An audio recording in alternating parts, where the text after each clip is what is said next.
Good morning to all of you. I am Ricky और हमारे YouTube channel Nirmala निर्वाण classes में आप सभी का स्वागत है। जैसा कि जानते हैं आज है संडे और संडे के सेगमेंट में हम लेकर आते हैं आपके लिए एक अच्छी सी स्टोरी। तो आज के दिन भी एक अच्छी सी स्टोरी लेकर आए हैं मित्र। कहानी स्टार्ट करते हैं। कहानी क्या है? कहानी ऐसा है मित्र कि एक चूहा रहता है, एक मुर्गा रहता है और एक बकरा रहता है। तीनों मित्र रहता है और उसका जो उसका मालिक है, एक रहीम नाम है उसका। उसी के यहाँ वो तीनों रहीम जो है तीनों को रखता है पालन पोषण के लिए। जो पालतू जानवर रखते हैं तो वैसे वो भी रखता है।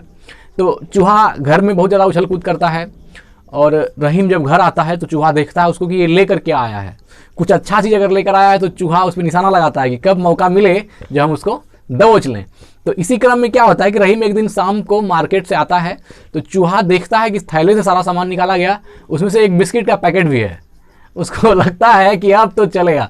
वो देखता है कि वो रखा कहाँ जा रहा है, बिस्किट रखा कहाँ रहा है, वो इस ध्यान में रहता है। लेकिन दूसरे ही पल क्या देखता है कि उससे एक मुस्कल होता है ना, जिससे कि चूहा पकड़ते हैं, एक मुस्कल भी उससे जो है निकाला गया थैले से। चूहे की रूहें कांप जाती है कि बिस्किट तो ठीक है लेकिन ये क्यों लाया गया है, इसका उद्देश्य क्या है, ये मुस्कल से कहीं हमको पकड़ने का भान तो नहीं लगा जा रहा है। चूहा तेज था, उसको समझते देर न लगी कि मुस्कल लाया तो गया है चूहा के लिए ही, और चूहा तो हम ही है। और चूंकि चूहा को वो पालता नहीं था, चूहा उसके घर में था, तो चूहे से परेशान होकर रहीम ने एक मुस्कल लाया था कि चूहा को उसमें पकड़ लिया जाए। मुस्कल एक जानते ही होंगे कि एक यंत्र होता है जिसमें कि कुछ लगा दिया जाता है, आलू वगैरह या रोटी का टुकड़ा वगैरह, तो चूहा जैसे उसको खाने जाता है वो ऐसे रहता है, वो लॉक हो जाता है, चूहा अंदर में पैक हो जाता है और फिर बाद में पकड़ करके उसका काम तमाम कर जाता है। तो चूहा डर जाता है मुस्कल देख के, चूहे की परेशानी बढ़ जाती है। बिस्किट देख के तो वो खुश होता है, लेकिन मुस्कल देख के जो बहुत डर जाता है तो वो क्या करता है, अपने मित्र के पास जाता है। रात भर उसको नींद नहीं आती चूहे को कि साला कहीं हमको लगता है कि कहीं हमारे साथ कुछ गलत न कर दे, मतलब मौका का इंतजार कभी, तो डर जाता है वो। तो भागे भागे जो है सबसे पहले अपना मित्र जो है मुर्गा के पास जाता है। मुर्गा को बोलता है, अरे यार देखो ना, रहीम जो है बिस्किट तो लाया था, हम तो खुश थे, लेकिन साथ में साला थैला से एक मुस्कल भी निकाला है, कहीं लगता है कि हमको फंसा लेगा। जो मित्र कुछ मदद करो। तो वो बोलता है, मुर्गा बोलता है, अरे यार ये तो तुम्हारी समस्या है, हम क्या कर सकते हैं। मुर्गा दाना चुगते हुए बोला कि देखो तुम्हारी समस्या है, हम इसमें कुछ कर नहीं सकते हैं। तो बोला आज कुछ तो सुझाव दो। बोला देखो मुश्किल है तो तुम्हारे लाया है, तुम्ही को फंसाएगा, तुमको मार के काम तमाम कर देगा। चूहा बोलता है, यार मित्र हूँ तुम्हारा, ऐसे बोलते हो। बोला ऐसे नहीं, आखिर हम क्या कर सकते हैं। वो सीधा मतलब कि मुर्गा ने कोई भी सहमति नहीं, कोई भी मतलब मदद करने के लिए या उसका बात भी सुनने के लिए ढंग से तैयार नहीं हुआ। चूहे को बड़ी ग्लानि हुई कि यार मेरा मित्र है, हम कुछ एक मतलब बात करना चाहते हैं, उसमें भी तैयार नहीं हो रहा है। बड़ा चूहे को ग्लानि हुई। चूहा बेचारा सोचा चलो अच्छा एक मित्र तो नाकाम निकला, कोई बात नहीं। सुना था कि मित्र विपत्ति में काम आता है और ये मित्र ऐसा है कि सीधा पल्ले झाड़ लिया गया। अरे हमको क्या यार, तुम्हारा तुमको पकड़ेगा तुम समझो। वहाँ से गया मुर्गा, निकला वहाँ से गया बकरे के पास। तो बकरे को जाकर के बोला कि देखो मित्र, ऐसा है कि रहीम जो है एक मुश्किल लेकर आया है, जो उसमें लगता है कि हम ही को फंसाने का अंदाज ये लगा जा रहा है, जो बचाओ कि कैसे हम उससे बचें, इसका हमको तरीका बताओ। तो फिर बकरा भी बोला कि देखो भाई, तो हमको भी तो समझ में नहीं आ रहा आखिर हम क्या कहें। और बकरा जो है मज़े से घूमता रहा, धीरे धीरे निकल गया, उसके बात को अनसुना कर दिया। फिर वो गया कबूतर के पास। कबूतर को भी जाकर के सारी बात बताई कि देखो मित्र, तुम भी तो हमारे साथ में रहते हो, हम चारों दोस्त साथ में रहते हैं, तो तुम ही कुछ उपाय करो। कबूतर ने और मजाक उड़ा दिया कि तुम ऐसे ही मिला के क्या करोगे, तुम्हारा ऐसे भी कोई खास काम नहीं है। ऐसे करके हंसी मजाक में मतलब उसने भी टाल दिया। चूहे को बहुत ग्लानि हुई कि मेरा 3 मित्र है, कबूतर है, बकरा है और मुर्गा है, लेकिन कोई भी हमारा सलाह मतलब हमको सही मशवरा नहीं दे रहा है कि मेरा जान जा रहा है और ये लोग उसको सीरियसली ले ही नहीं रहा है। तो फिर क्या हुआ, चूहा चला गया, अपना बिल में घुस गया, क्योंकि वो समझ गया कि अब उसका कहीं कुछ होने वाला नहीं है, कोई उसको कोई सलाह या कोई ज्ञान कोई बुद्धि नहीं देने वाला है, सब अपना अपना में मस्त है।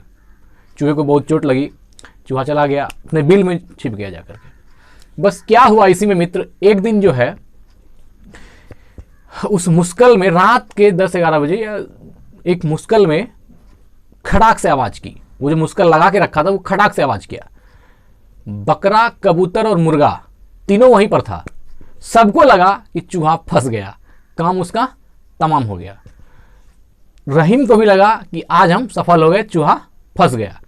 लेकिन रहीम की जो छोटी बेटी थी, जैसे ही वह दौड़ के गई और जैसे मुश्किल खोलना चाहिए अंधेरे में, उसमें एक सांप था। वो फुफकारा और उसके हाथ में डस लिया, रहीम की बेटी के हाथ में काट लिया। तो हाथ में जब सांप काट लिया तो वो उसको सांप जहरीला था। तो फिर निकाल करके उसको डॉक्टर के पास लेके गया, तुरंत वैद्य के पास लेके गया जहाँ झाड़ फूक होता है। तो झाड़ फूक के लिए लेके गया तो उसकी स्थिति बहुत सीरियस थी, बचने की स्थिति नहीं थी। फिर भी झाड़ फूक वाले ने कहा कि ठीक है, हम इसको ठीक तो कर ही देंगे। हाथ को काटा गया, पॉइजन वगैरह निकाला गया, फिर भी बोला कि हम ठीक कर देंगे, लेकिन इसके लिए जो है सबसे पहले आपको एक कबूतर का बलि देना पड़ेगा। तो बोला कबूतर का बलि देना पड़ेगा। तो रहीम बोला ठीक है, हम एक कबूतर क्या 1000 कबूतर का बलि देंगे, पहले आप मेरे बच्चे को बचा लो किसी तरह। तो उसने कहा कि भाई वो जो कबूतर होगा उसके सर को हम पानी में उबालेंगे, उसके बाद उससे कुछ ट्रीटमेंट बनाया जाएगा, उसको इस बच्ची को पिलाया जाएगा, फिर वो बच्ची ठीक होगी। रहीम झट से दौड़कर घर आया और कबूतर को पकड़ा और कबूतर को का काम तमाम कर दिया गया। उसके सर को पानी में डाला गया, फिर उसका जो भी वैद्य साहब जो दवाई बनाए, जो मेडिसिन बनाए, बना करके उस बच्ची को दिया। बच्ची सुबह तक में स्थिति उसकी ठीक हो गई, बच्ची अच्छी हो गई। तो कबूतर का काम तमाम हो गया। तो फिर सब लोगों को लगता था कि बच्ची बचेगी नहीं, लेकिन बच्ची बच गई। तो इस खुशी में जितना और परिजन लोग आए हुए थे घर में, सब खुश थे। तो सब के अवभगत के लिए सब ने कहा कि आज जो है मुर्गा चला जाए। बस इसमें क्या हो गया, मुर्गे की भी बलि दी गई। मुर्गा चूंकि आदमी ज़्यादा था तो सबने कहा कि चिकन चलना चाहिए। इसमें क्या हुआ मित्र कि उस मुर्गे का भी बलि हो गया, मुर्गा को पकड़ा गया और उसका बलि दिया गया। और उसको बना के सभी लोग, जितने भी उसके गेस्ट लोग थे, जो भी उसके परिजन लोग मिलने आए थे उनसे, सब ने मिला बना करके उसको भी खा लिया। मुर्गा का भी काम खत्म हो गया। बकरा मन ही मन खुश था कि चलो चूहा का तो मुश्किल आया, वो भी आज न तो कल फंस ही जाएगा। कबूतर का तो काम तमाम हो गया, मुर्गा भी काम तमाम हो गया, हम तो मस्त हैं। तो लेकिन बकरे का भी यह सोचना उसका गलत ही था, क्योंकि वह भी कुछ पल का मेहमान था, उसको ये बात पता नहीं था। फिर सब मेहमान चले गए। अब घर में रहमान, उसकी बीवी और उसके बच्चे थे। तभी उसकी बीवी ने कहा कि हमने खुदा से ये मन्नतें मांगी थी कि अगर मेरी बच्ची बच जाती है तो मैं इस बकरे की बलि दे दूंगी। मतलब ऐसा उसने कहा कि हम मन्नत मांगे थे। ऐसा कुछ दिन हुआ, बकरे का भी बलि दे दिया गया। और बलि चूंकि जब मन्नत थी तो पूरा करना था, तो उसका भी बलि दे दिया गया। इस प्रकार तीनों मित्र जो है चूहा का खत्म हो गया। लेकिन चूहा फिर भी जिंदा था और मस्त था वो अपने बिल में। लेकिन हाँ, चूहा बार बार डर रहा था कि मेरा सारा मित्र खत्म हो गया, कहीं मेरी भी स्थिति बुरी ना हो जाए। लेकिन वो हर पग जो है फूक फूक कर रखता था कि वो मुश्किल के एरिया में इन ही नहीं करता था कि मैं ना जाऊंगा ना फंसूंगा।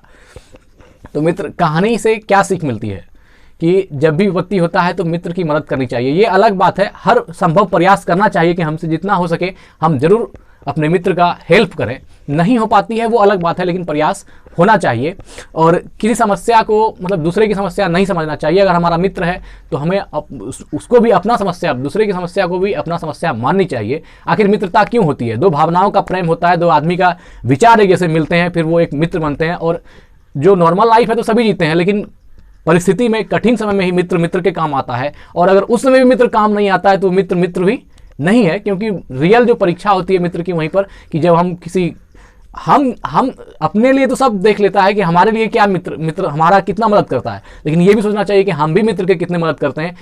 आप अच्छे समय में उनके साथ हो या ना हो, लेकिन बुरे समय में आपका आपके मित्र के साथ होना मित्रता के संबंध का सबसे परिपक्व उदाहरण है, जो होना ही चाहिए।